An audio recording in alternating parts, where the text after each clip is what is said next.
এই যে আমার সামনে দেখুন, কত চমৎকার না, সবুজ আঙুর থোকায় থোকায় ঝুলছে, শুধু ঝুলছে না, ব্যাপক একটা ফলন হয়েছে এই ক্ষেতটায়।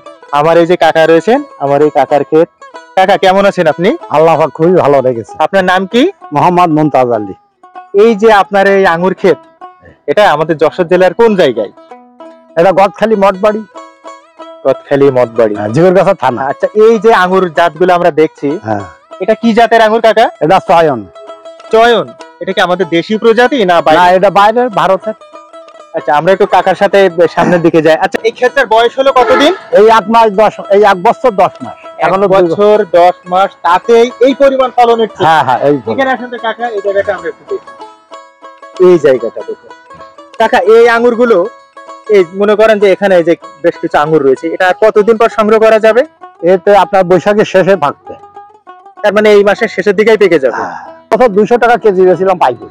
এটা কি মানে যারা বাজারে পাইকারি কিনে থাকে তাদের কাছে দিয়ে আসেন না ক্ষেত থেকে নিয়ে যায়? না, ওই গত বছর দিয়ে আইলাম, তবে এবছর আমি ওদের দেবো না, এবছর 10-এর আউটে দিয়ে দেবো। এখানে যে এই যে আঙ্গুর, এই যে আমি থলিটা দেখছি, এই একটা থলি, এটা যখন পরিপূর্ণ হয়ে যাবে আঙ্গুরটা, এই থলিটা আনুমানিক কতটুকু আঙ্গুর হতে পারে? 300 গ্রাম তো হবে। 300 গ্রাম? এটা 300 গ্রাম হবে, আর আরো মোটা হবে। এখন পিস চারা আছে কাকা এই বাগানে? 175। 175 পিস চারা। তো মাশাআল্লাহ সবগুলো চারায় তো ফলন এসেছে এই বছর, সব গাছাই গেছে। তো এই যে পরিমাণ ফলন হয়েছে, খেতে যখন আসেন মনের দিক থেকে কেমন লাগে? বহুত লোক আসে, এসে খালি ভিডিও করে নিয়ে যায়। ভালো লাগে তো? আপনারা যেরকম আমার বাসাতে ডেকে নিয়ে আসলেন, ওরকম সবাই এসে ডেকে নিয়ে যায়, এমনি তারা ভিডিও করে। মাশাআল্লাহ। আচ্ছা, কত বছর লাস্টিং করবে এই আঙ্গুর ক্ষেতটা? এখন আমি যেখান থেকে চারা নিয়ে আসি, বুঝছেন, জি, উনিও তো আমার মতন বলছে, আমি তো কোনো সময় করিনি। ওনারও বাগানের 2 বছর বয়স, তখন আমি গিয়েছি। তো বলছে এমনি শুনেছি 20-30 বছর থাকে বাগান। তখন আমি আন্দাজে 20 মণ আঙুর ধরে থুয়েছি। 20 মণ? হ্যাঁ। তো আপনার আঙুরই তো ব্যবসা হবে না, এবার চারাই ব্যবসা হবে। ও চারা, কলম চারা আছে এখানে? এবার চারা তৈরি করবো সিজনে আবার। আচ্ছা, এই ক্ষেতটা করতে যে কত টাকার মতো খরচ হয়েছে কাকা? খরচ তো বেশি না, ধরেন আমার মেন হচ্ছে এই তারের বেড়া চারিদিকে দেয়া, আর সিমেন্টের খুঁটি, আর সিমেন্টের 185তে খুঁটি আছে।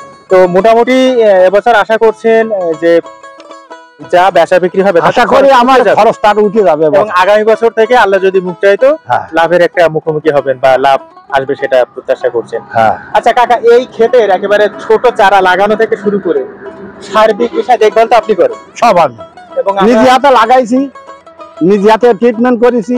ছেলে খালি জমিতে আসে, এক নজর দেখে চলে যায়, কেন ওনার আবার ব্যবসা আছে। মূলত ছেলে আপনার এই বাগানটা করবার জন্য অর্থ সংস্থাপন করেন ছেলে, হ্যাঁ, কিন্তু মূলত দেখাশোনা করে সবকিছুই করেন এর দেখভাল। দর্শক, আমার এই যে মুমতাজ কাকা, এই আঙ্গুর চাষের নেপথ্য নায়ক, তার মুখ দিয়েই এই আঙ্গুর চাষের বিস্তারিত বিষয় আপনারা জানলেন। আমরা ভিডিওটা শেষ করবার আগে আবারও বলে রাখি, সশরীরে বাগান থেকে এসে আপনারা কেউ এই অর্গানিক আঙ্গুর যদি কিনতে চান, তাহলে স্ক্রিনে আমরা এই মুমতাজ কাকার মোবাইল নাম্বার দিয়ে রাখছি, আপনারা যোগাযোগ করে নেবেন। এখান থেকে 2 সপ্তাহ পর থেকে এই ক্ষেত থেকে বাণিজ্যিক ভিত্তিতে আঙ্গুর বিক্রয় করা হবে।